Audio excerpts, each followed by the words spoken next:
Merhaba kanalımıza hoş geldiniz. Bugün Osmanlı İmparatorluğu'nun kaderini derinden etkileyen ve modern Türk siyasetinin temellerini atan çok önemli bir aydın hareketini, Yeni Osmanlılar Cemiyeti'ni konuşacağız. Bu videoda bu cemiyetin nasıl kurulduğunu, hangi fikirleri savunduğunu ve Osmanlı tarihindeki yerini detaylıca inceleyeceğiz. Hazırsanız başlayalım. Yeni Osmanlılar Cemiyeti, bir aydınlanma ve muhalefet hareketi. Cemiyetin kuruluş şartları ve dönemin fikir hareketleri. 19. yüzyıl Osmanlı İmparatorluğu için büyük değişim ve dönüşümlerin yaşandığı bir dönemdi. Avrupa'da sanayi devrimi ve Fransız ihtilalinin etkisiyle yayılan liberalizm, milliyetçilik gibi akımlar Osmanlı'yı da derinden etkilemekteydi. Osmanlı Devleti, askeri ve idari alandaki gerilemesini durdurmak amacıyla 1839'da Tanzimat Fermanı'nı ve 1856'da İslahat Fermanı'nı ilan etti. Bu fermanlar, devleti çağdaş ihtiyaçlara cevap verebilecek hale getirmeyi, Müslüman ve gayrimüslim tebaayı hukuken eşit hale getirmeyi hedefliyordu. Ancak bu reformlar dönemin bazı aydınları tarafından yetersiz, hatta zararlı bulundu. Özellikle Tanzimat'ın ileri gelen bürokratları olan Mehmet Emin Ali Paşa ve Keçecizade Fuat Paşa'nın bürokratik despotizmi olarak görülen yönetim tarzı aydınlar arasında büyük bir hoşnutsuzluk yaratmıştı. Aydınlar, özellikle İslahat Fermanı'nın gayrimüslimlere verilen haklar konusunda Müslümanlar aleyhine sonuçlar doğurduğunu, bunun Osmanlılık fikrine zarar verdiğini iddia ediyorlardı. İşte bu ortamda devletin bütünlüğünü koruma ve gerilemeyi durdurma ortak kaygısıyla yeni bir aydın hareketi yeşermeye başladı. Bu aydınlar, batıdaki modern düşünce ve kurumlarla tanışmış, ancak Osmanlı'nın kendine özgü koşullarını da gözeten bir çözüm arayışı içindeydiler. Cemiyetin kuruluşu ve öncü isimleri, Yeni Osmanlılar Hareketi'nin temelleri 1865 yılının yaz aylarında İstanbul'daki Belgrad Ormanı'nda düzenlenen bir piknikte atıldı. Burada Mutlakiyet İdaresi'ni meşruti idareye dönüştürme amacıyla İttifakı Hamiyet adında gizli bir örgüt kuruldu. Kurucu üyeleri arasında liderleri Sağır Ahmet Beyzade Mehmet Bey, Menapirzade Nuri Bey, Kayazade Reşat Bey, Sufi Paşazade Ayetullah Bey, Refik Bey ve dönemin önemli şairi Namık Kemal bulunuyordu.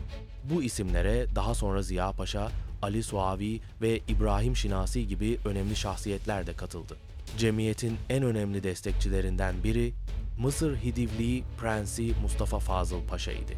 Paşa'nın daveti ve finansal desteğiyle 30 Mayıs 1867'de Paris'e giden bu grup 10 Ağustos 1867'de Genç Osmanlılar Cemiyeti adı altında yeniden örgütlendi. Bu dönemde Mustafa Fazıl Paşa'nın maddi imkanlarıyla Avrupa'da Muhbir, Hürriyet, İttihat ve İnkılap gibi gazeteler çıkararak fikirlerini yaydılar. Özellikle Londra'da Ali Suavi tarafından çıkarılan Muhbir gazetesi muhaliflerin en güçlü sesi olmuştu. Hangi fikirlere öncülük ettiler ve hangi fikirlerin öncülü oldular? Yeni Osmanlılar, Osmanlı'da ilk modern siyasi muhalefetin temsilcileri oldular. Temel amaçları mutlak padişahlık idaresini ortadan kaldırarak yerine anayasaya dayalı meşruti bir yönetim getirmekti. Savundukları temel değerler hürriyet, adalet, eşitlik, anayasa ve parlamento yani şurayı ümmet idi. Onlar bu kavramları halka anlatırken İslami terminolojiden faydalandılar. Örneğin parlamentoyu meşveret ilkesiyle, sosyal sözleşmeyi biat kavramıyla ilişkilendirdiler. Yeni Osmanlılar, batıdan gelen fikirleri tamamen taklit etmek yerine Osmanlı'nın ve İslam'ın kendine özgü değerleriyle sentezlemeye çalıştılar. Namık Kemal bu sentezin önemli bir temsilcisiydi ve şöyle diyordu: İslamiyet modern medeniyetle de uyumludur. Avrupa'nın bilimlerinden faydalanarak neden mükemmeliyete ulaşmayalım? Ziya Paşa, Cumhuriyet fikrini tartışarak halkın özgürlüğünü ve ülkenin sahibinin halk olduğunu vurgulamıştı. Şinasi ise hükümetlerin sorumluluklarını halkla paylaşması gerektiğini belirtmişti. Yeni Osmanlılar basını bir silah olarak kullandılar ve fikirlerini bu yolla yayarak kamuoyu oluşturdular. Ayrıca vatan kavramına siyasi bir anlam kazandıran ilk aydınlardan oldular.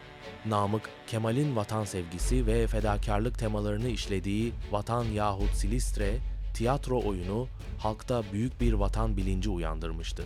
Bu cemiyet Osmanlılık düşüncesinin din, mezhep ve ırk farkı gözetmeden tüm unsurları temsil ettiğini ateşli bir şekilde savunuyordu.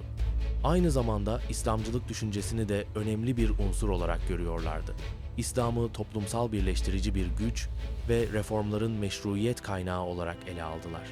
Namık Kemal'in milliyetçilik çağrısı, ilerleyen dönemlerde ortaya çıkacak olan Türkçülük akımının da ilk adımlarından biriydi. Böylece yeni Osmanlılar, Osmanlı'da modern siyasal örgütlenmenin öncüsü oldular ve kendilerinden sonra gelen Yön Türkler hareketinin fikirsel mirasını şekillendirdiler. Cemiyetin katıldığı önemli olaylar. Yeni Osmanlılar Cemiyeti'nin faaliyeti sırasında bazı kritik olaylar yaşandı. Babı Ali baskını girişimi 1867. Mehmet Bey liderliğindeki cemiyet üyeleri Sadrazam Mehmet Emin Ali Paşa'ya suikast düzenleyip yerine Mahmut Nedim Paşa'yı getirme planı yapmış, ancak bu plan Ayetullah Bey'in ifşasıyla ortaya çıkmış, Mehmet Bey, Nuri Bey ve Reşat Bey'in yurt dışına kaçmasına neden olmuştu. Basın faaliyetleri ve sürgünler 1873, cemiyet Avrupa'da Muhbir ve Hürriyet gibi gazeteleri çıkararak hükümeti eleştirmeye devam etti. Namık Kemal'in Vatan yahut Silistre oyununun İstanbul'da sahnelenmesi sonrası halkın gösterdiği büyük coşku, dönemin gazetesi İbret'in kapatılmasına ve 1873 yılında Namık Kemal ile diğer aydınların sürgüne gönderilmesine yol açtı. Birinci Meşrutiyet'in ilanı 1876. Cemiyetin en büyük başarılarından biri, Mithat Paşa liderliğindeki anayasal hareketle birleşmeleri ve 23 Aralık 1876'da Kanuni Esasi'nin ilanında ve 19 Mart 1877'de ilk Meclisi Mebusa'nın açılmasında önemli rol oynamalarıydı. Bu onlar için büyük bir zaferdi ve Osmanlı tarihinde ilk defa padişahın yetkileri anayasayla sınırlandırılıyordu. Cemiyetin sona ermesi. Yeni Osmanlılar muhalefetinin yurt dışındaki etkinliği 1876 yılı Kasım ayında Ali Suavi'nin ülkeye dönmesiyle sona erdi. Cemiyet, Sultan Abdülaziz'in tahttan indirilmesi ve Sultan 5. Murad'ın tahta geçirilmesi gibi siyasi olaylarda etkili olmaya devam etse de, kuruluş amaçları olan anayasanın ilanı ve parlamentonun açılması gibi hedeflere ulaşıldığında aktif muhalif işlevleri azaldı. Cemiyetin dağılmasında çeşitli faktörler etkili oldu. Bu faktörler şunlardı: fikir birliğinin yetersizliği, üyeler arasında tek bir düşünce veya amaç birliği yoktu. Tesadüfen bir araya gelmişlerdi ve Avrupa'da ne bir siyasi parti olabilmiş ne de görüş birliğine varabilmişlerdi. Finansal desteğin kesilmesi, Mustafa Fazıl Paşa'nın Sultan Abdülaziz ile arasını düzeltmesi ve mali desteğini çekmesiyle cemiyet maddi sıkıntıya düştü. İç çekişmeler ve ayrılıklar, cemiyet içindeki fikir ayrılıkları ve kişisel beklentiler, Ali Suavi, Mehmet Bey, Namık Kemal gibi önemli üyelerin gruptan ayrılmasına neden oldu. Hükümet baskısı ve genel af, hükümetin sert önlemleri ve üyelerin sürgüne gönderilmesi, ardından ilan edilen genel afla birçok üyenin yurda dönmesiyle yurt dışındaki etkinlikleri azaldı. Sonuç olarak Yeni Osmanlılar Cemiyeti 1876 Anayasası'nın ilanıyla amaçlarına ulaşmıştı. Ancak bu geçici bir başarıydı. Sultan II. Abdülhamid'in 1878'de parlamentoyu kapatmasıyla yeni bir dönem başlayacak ve yeni bir muhalif kuşak olan Yön Türkler sahneye çıkacaktı. Sonuç olarak Yeni Osmanlılar, modern Türk tarihinde devlet dışı ilk örgütlü aydın hareketi olmuştur. Her ne kadar kendileri tam bir başarı elde edemeseler de, savundukları hürriyet, anayasa ve parlamento gibi fikirler, kendilerinden sonra gelen Jön Türkler ve nihayet Cumhuriyet dönemine miras kalmıştır. Onların mücadelesi, Osmanlı'dan modern Türkiye'ye geçiş sürecinde bir dönüm noktası olarak tarihteki yerini almıştır. Evet, Yeni Osmanlılar Cemiyeti videomuzun sonuna geldik. Umarım Yeni Osmanlılar Cemiyeti hakkında merak ettiğiniz sorulara cevap bulabilmişsinizdir. Bir sonraki videoda görüşmek üzere, hoşça kalın.